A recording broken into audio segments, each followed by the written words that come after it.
इतिहास तथ्यों पर आधारित होता है, न कि पूर्वाग्रहों पर।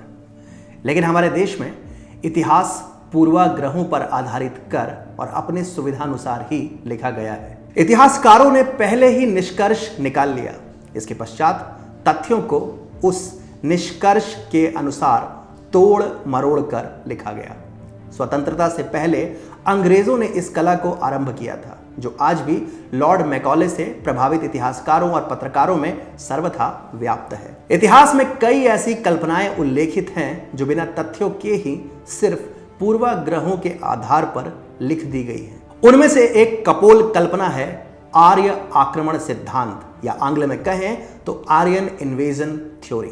इस सिद्धांत के अनुसार उत्तर भारत के लोग हैं आर्य, जो यूरोप एशिया से आए हैं, और उन्होंने 1500 ईसा पूर्व भारत भूमि पर आक्रमण कर इसका अधिग्रहण किया। लेकिन बीते 5 सितंबर को आधिकारिक रूप से इस मनगढ़ंत सिद्धांत को काल्पनिक सिद्ध कर दिया गया। हरियाणा के राखीगढ़ी में मिले कंकालों के डीएनए प्रतिदर्शों से पता चला है कि भारत के निवासियों का आर्य जीन से कोई संबंध नहीं है।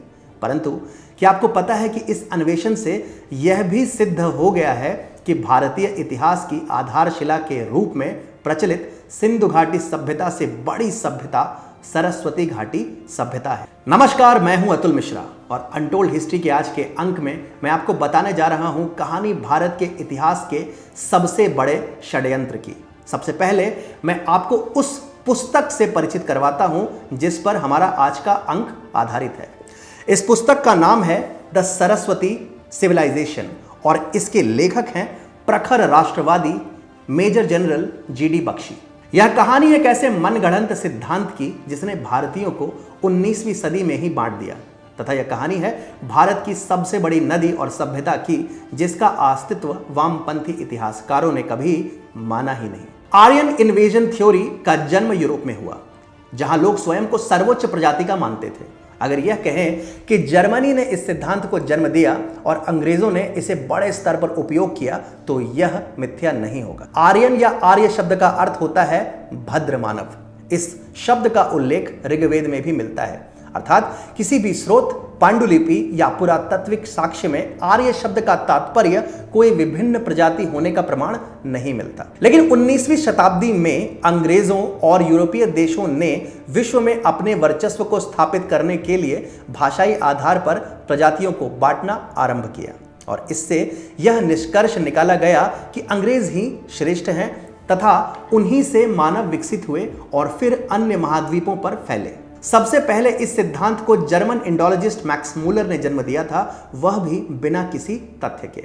उन्होंने आर्य को प्रजाति और संस्कृत को आर्यों की भाषा घोषित कर दी। इस कल्पना को सिद्ध करने के लिए एक मनगढ़ंत सिद्धांत का आविष्कार किया गया और उसे नाम दिया गया आर्यन इन्वेजन थ्योरी, यानी आर्य नाम की प्रजाति ने भारतीय उपमहाद्वीप के मूल निवासियों पर आक्रमण किया तथा भारतीय उपमहाद्वीप का सामाजिक, सांस्कृतिक और बौद्धिक अधिग्रहण किया। इसी सिद्धांत को अगली पीढ़ी तक पहुंचाने वाले इतिहासकार ए.एल. बाशम अपनी किताब a wonder that was India में लिखते हैं, दूसरे मिलेनियम में भारत आने वाले आर्यनों का समूह काव्य रचना करने में प्रवीण हो चुका था, जिसे देवों को प्रसन्न करने के लिए किया जाता था। उन्होंने यह भी लिखा है कि आर्य अपने साथ पितृसत्तात्मक प्रणाली, घोड़े, रथ आदि लेकर आए। ऐसे ही कई अंग्रेजी विचार रखने वाले वामपंथी इतिहासकारों ने भी अंग्रेजों की चाटुकारिता करने के लिए अपनी अपनी पुस्तकों में लिखा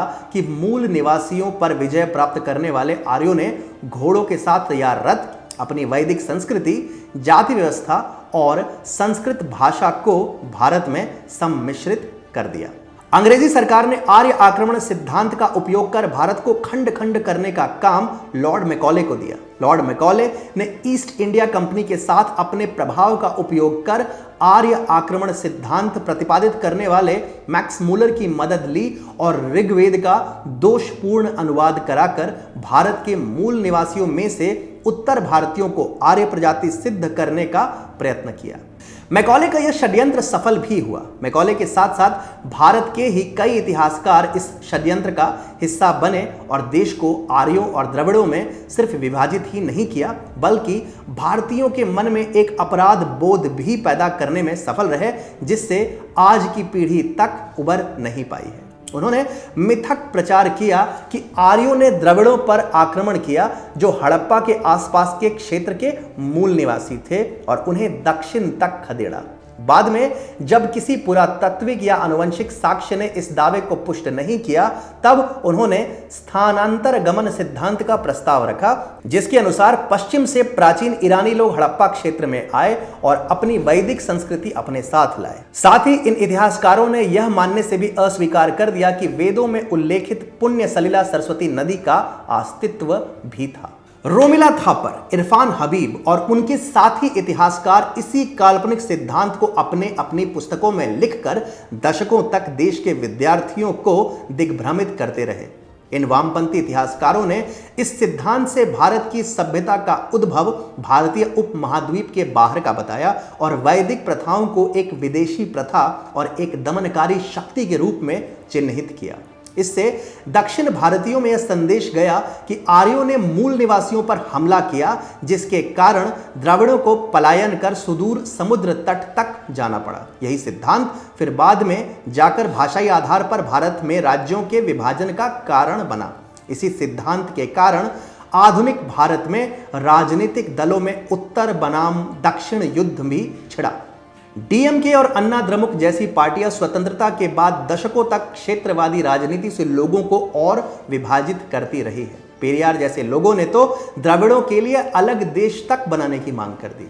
आर्य आक्रमण सिद्धांत अगर आज भी प्रचलित है तो केवल वामपंथी इतिहासकारों के उस दल के कारण जो देश की शिक्षा प्रणाली के सभी उच्च पदों पर आसीन है। स्वतंत्रता के बाद भी प्रथम जवाहरलाल नेहरू और बाद में इंदिरा गांधी ने अंग्रेजों के वैचारिक दासों को ही भारत का इतिहास लिखने का दायित्व दिया।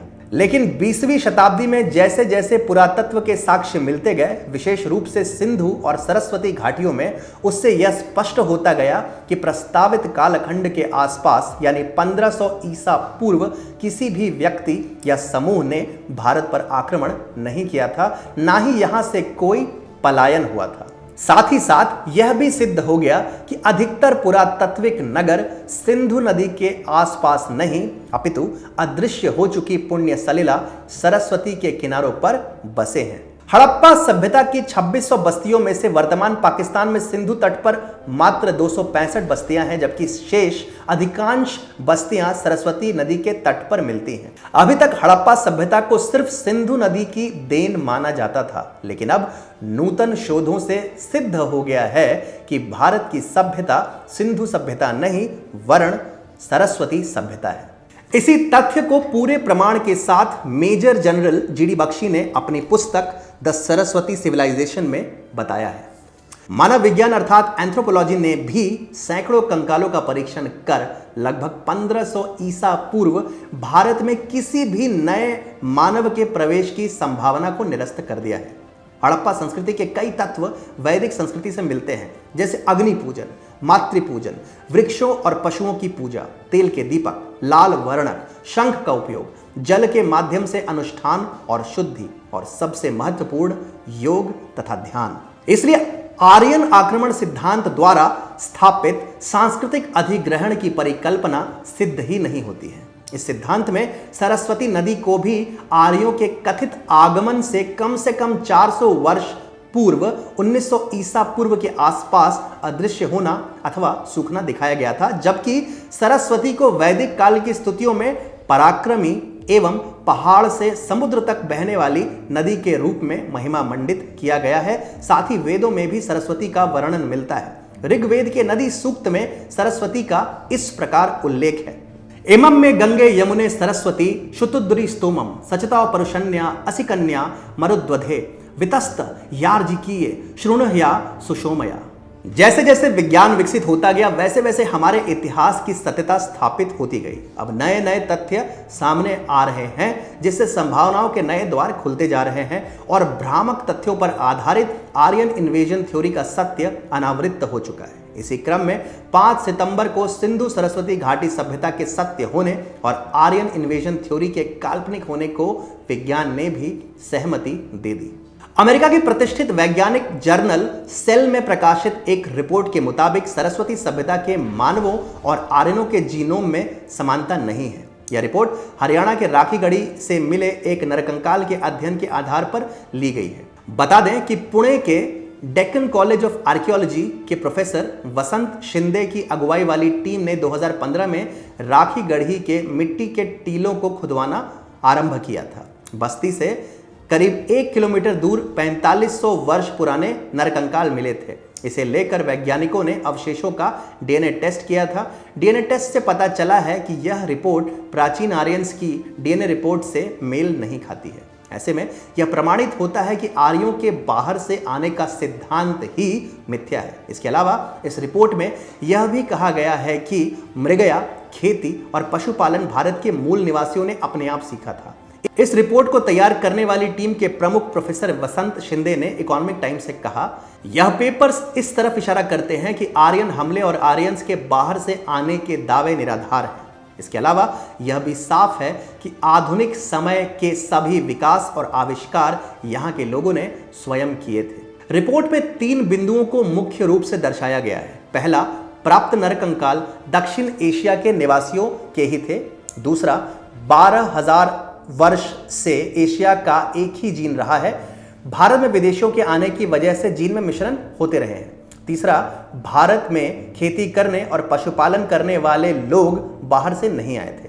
हड़प्पा सभ्यता के बाद आर्यन बाहर से आए होते तो अपनी संस्कृति साथ लाते। राखीगढ़ी के इस शोध से स्पष्ट होता है कि सिंधु सरस्वती घाटी की सभ्यता में रह रहे लोग और अभी के लोगों का जीनोम एक ही है। जेनेटिक शोधकर्ता नीरज राय ने कहा कि हमारे शोध में किसी भी मध्य एशिया के पूर्वजों के डीएनए का मिलान नहीं हुआ है। इससे पता चलता है कि राखीगढ़ी के रहने वाले लोगों का मध्य एशिया के लोगों से कोई संबंध नहीं है। आर्य नामक कोई प्रजाति नहीं थी।